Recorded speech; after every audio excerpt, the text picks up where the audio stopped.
बड़ा हादसा हुआ। बड़े हादसे के बाद से ही सूरजपाल गायब है।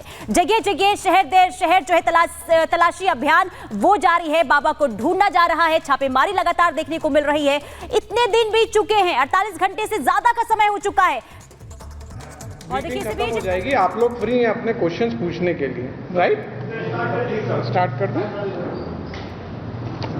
दिनांक 2/7 को जनपद हाथरस के पुलिस थाना सिकंदराऊ ग्राम फुलरई मुगलगढ़ी में एक बेहद दुखद घटना हुई, जहां पे श्री सूरजपाल उर्फ नारायण साकार बाबा, जिनको भोले बाबा भी कहते हैं, के सत्संग आयोजन के अंदर भगदड़ मचने से कई लोगों की मृत्यु हो गई।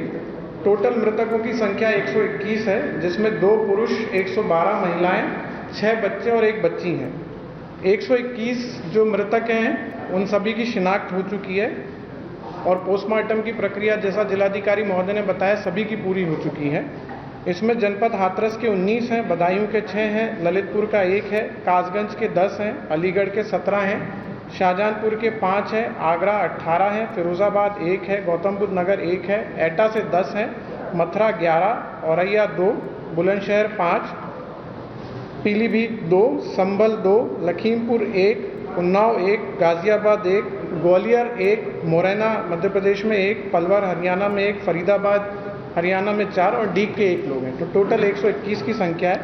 घटना की सूचना होते ही वरिष्ठ अधिकारियों को संज्ञानित होते ही वो तत्काल मौके पर पहुंचे और जनपद के सभी अधिकारियों के द्वारा जो प्रथम दृष्टया हम लोग के द्वारा जो काम चालू किया गया वो युद्ध स्तर पर बचाव और राहत कार्य किया और प्राथमिकता पे घायलों का इलाज कराना, समुचित इलाज कराना और मृतकों की शिनाख्त में पोस्टमार्टम अतिशीघ्र करा के सम्मानपूर्वक प्रक्रिया से मृतकों के शव परिजनों को सुपुर्द करने की कार्रवाई की गई। जैसा कि आप लोग को विदित है, इस घटना के संबंध में ऑनरेबल पीएमओ द्वारा 2 लाख रुपए की धनराशि और माननीय उत्तर प्रदेश शासन द्वारा 2 लाख रुपए की धनराशि जो मृतक हैं उनको दी गई है। माननीय राज्य सरकार द्वारा घटना की विस्तार पूर्वक जांच हेतु माननीय न्यायमूर्ति श्री ब्रजेश कुमार श्रीवास्तव जी सर के नेतृत्व में, जो सेवानिवृत्त माननीय उच्च न्यायालय की अध्यक्षता में, श्री हेमंत राव सर जो कि रिटायर्ड IAS ऑफिसर हैं और श्री भावेश सर जो कि रिटायर्ड IPS ऑफिसर हैं, उनकी सदस्यता में समिति गठित की गई है। इस संदर्भ में थाना सिकंदराऊ में 2/7/2024 को अभियोग पंजीकृत किया गया था, जो कि भारतीय न्याय संहिता की धारा 105, 110, 126(2), 223 और 238 के अंदर पंजीकृत किया गया। घटना की विवेचना को 2/7 तारीख को ही पुलिस अधीक्षक महोदय द्वारा राम प्रवेश राय क्षेत्राधिकारी नगर को स्थानांतरित किया गया और इनके साथ एक सह विवेचक के रूप में थाना प्रभारी कोतवाली विजय कुमार को सह विवेचक नियुक्त किया गया। विवेचना प्रारंभ करते हुए 6 लोगों की अभी गिरफ्तारी की गई है। विवेचना के क्रम में ADG जोन आगरा द्वारा भी सभी जनपद में निर्देशित किया गया है अपने जनपद में गिरफ्तारी हेतु, और जोन स्तर के ऊपर भी एक SOG टीम का गठन हुआ है, जो कि संलिप्त लोगों और संस्था के सेवादार अधिकारी पदाधिकारियों की भूमिका को जांच करेगी।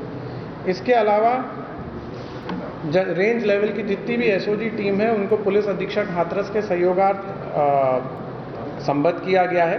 घटनास्थल को सुबह 3 तारीख को सुबह ही फॉरेंसिक टीम और फील्ड यूनिट द्वारा साक्ष्य संकलन की कार्रवाई से गहन रूप से वहां पर साक्ष्य संकलन की कार्रवाई की गई थी कल मॉर्निंग में। जैसा मैंने बताया, 6 लोगों की अभी गिरफ्तारी हुई है, जिसके अंदर राम लड़ेते पुत्र रहबारी सिंह यादव निवासी भानुपुरा थाना कुरावली जनपद मैनपुरी, उपेंद्र सिंह यादव पुत्र रामेश्वर सिंह निवासी शिकवाबाद जनपद फिरोजाबाद, मेघ सिंह पुत्र हुकुम सिंह जनपद हाथरस सिकंदराऊ थाना, इनकी गिरफ्तारी की गई है। मंजू यादव पत्नी सुशील कुमार थाना सिकंदराऊ, इनकी गिरफ्तारी की गई है।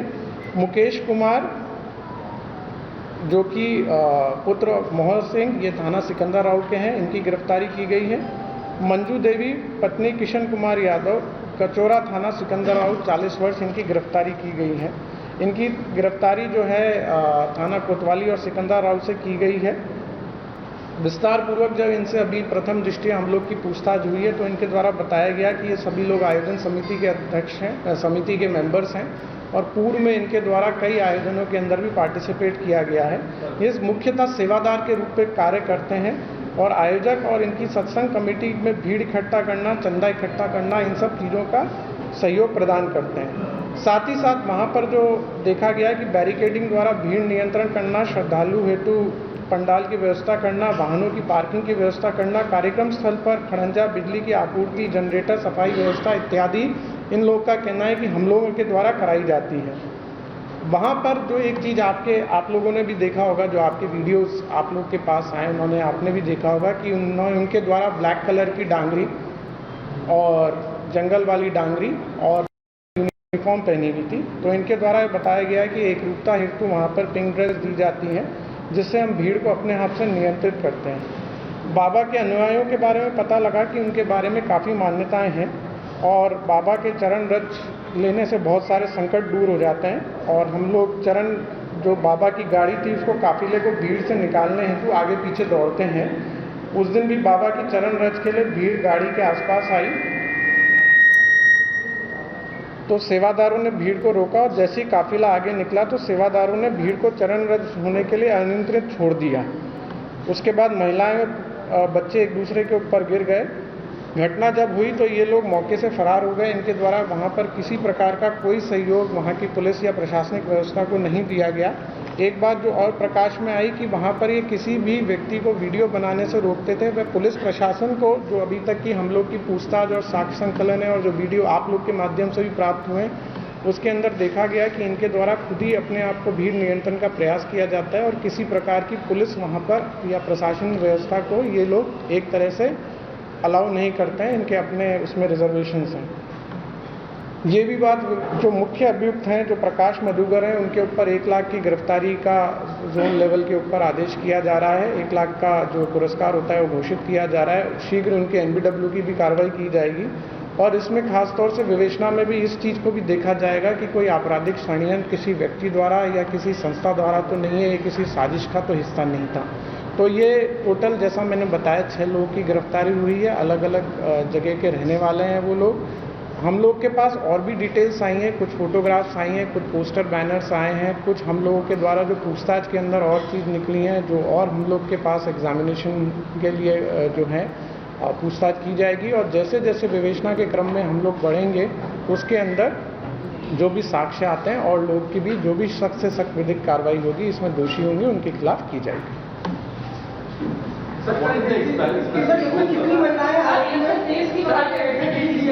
एक एक करके जस्ट अभी 2 महिलाएं इसमें गिरफ्तार हुई हैं, 4 पुरुष हैं। सर ये महिलाएं सेवादार थी? ये सेवादार थी। सर जो लोग अरेस्ट हुए उनका रोल बता सकते हैं? ये बेसिकली एक आप अगर वहाँ पर आप वीडियो भी देखेंगे वहाँ पे तो ये कंपोजिट रूप से वहाँ पे साथ में खड़े रहते हैं और एक जैसा मैंने बताया वहाँ पर जो भी गाड़ी के पास जाएगा उसको रोकना, एक तरह से भीड़ को नियंत्रण करना। ये उस दिन सभी लोग वहाँ पर मौजूद थे और भी लोग इनके साथ ही हम लोग कभी पूछताछ में निकल के आए जो वहाँ पर मौजूद थे, जिन्होंने अलग अलग तरह की ड्रेसेस भी पहन रखी थी, जिन्होंने कि चंदा भी इकट्ठा किया था, फाइनेंशियल रूप से भी इसको जो सपोर्ट था वो किया था। और बेसिकली जब भगदड़ की सिचुएशन हुई तो ये सब जो भी आयोजन करता है मौके से भाग गए। FIR पंजीकृत हो गई है, फर्स्ट इंफॉर्मेशन रिपोर्ट है। अगर विवेचना में साक्ष्य निकल के आता है और किसी का भी नहीं, अभी पूछताछ नहीं हुई है। आप कांटेक्ट में हैं बाबा के? आप बात कर रहे हैं? जैसे हमारी विवेचना के अंदर हम लोग आगे बढ़ेंगे और अगर किसी का रोल, जैसा मैंने बताया ये आज विवेचना का पहला दिन था, जो हमारा पहला दायित्व था जब घटना परसों हुई थी कि जल्दी से जल्दी लोगों को राहत देना, इलाज कराना और सीन ऑफ क्राइम को प्रिजर्व करना, ये किया गया। विवेचना का पहला दिन होते हुए कल रात से जो गिरफ्तारी पूछताछ की प्रक्रिया चालू की गई उसके क्रम में 6 लोगों की गिरफ्तारी जैसा मैंने बताया वो की गई। आगे किसकी गिरफ्तारी होगी नहीं होगी, it will depend upon the विवेचक and the facts that comes into the place कि क्या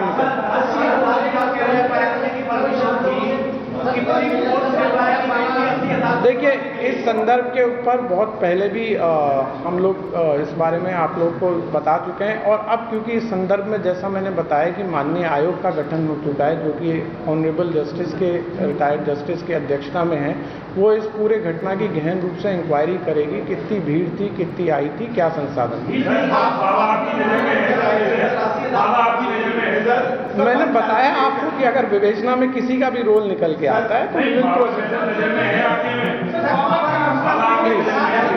ऐसे में किसी का भी जवाब नहीं है। बाबा नजर में है आपसे बातें कुछ तैनात थी मौके पर आप कैसे बातों बात एप्लीकेशन 80,000 की जब एप्लीकेशन आई तो आपने कितनी फोर्स तैनात की? नहीं, फोर्स वहाँ पर तैनात की गई थी, वहाँ पर फोर्स की तैनाती थी और इस संदर्भ के अंदर जैसा मैंने बताया माननीय आयोग का गठन हो चुका है। वहाँ पे ट्रैफिक पुलिस भी तैनात थी, वहाँ पे फायर की पुलिस भी तैनात थी, वहाँ पे सिविल पुलिस भी तैनात थी, वहाँ पे पीएससी भी तैनात थी। Sir, one clarification, Mr. Mathur. This Manav Mangal, sir, this Manav Mangal Milan Sadbhavana Smargam, what is the hierarchy which they follow? Is this Baba head of this organization?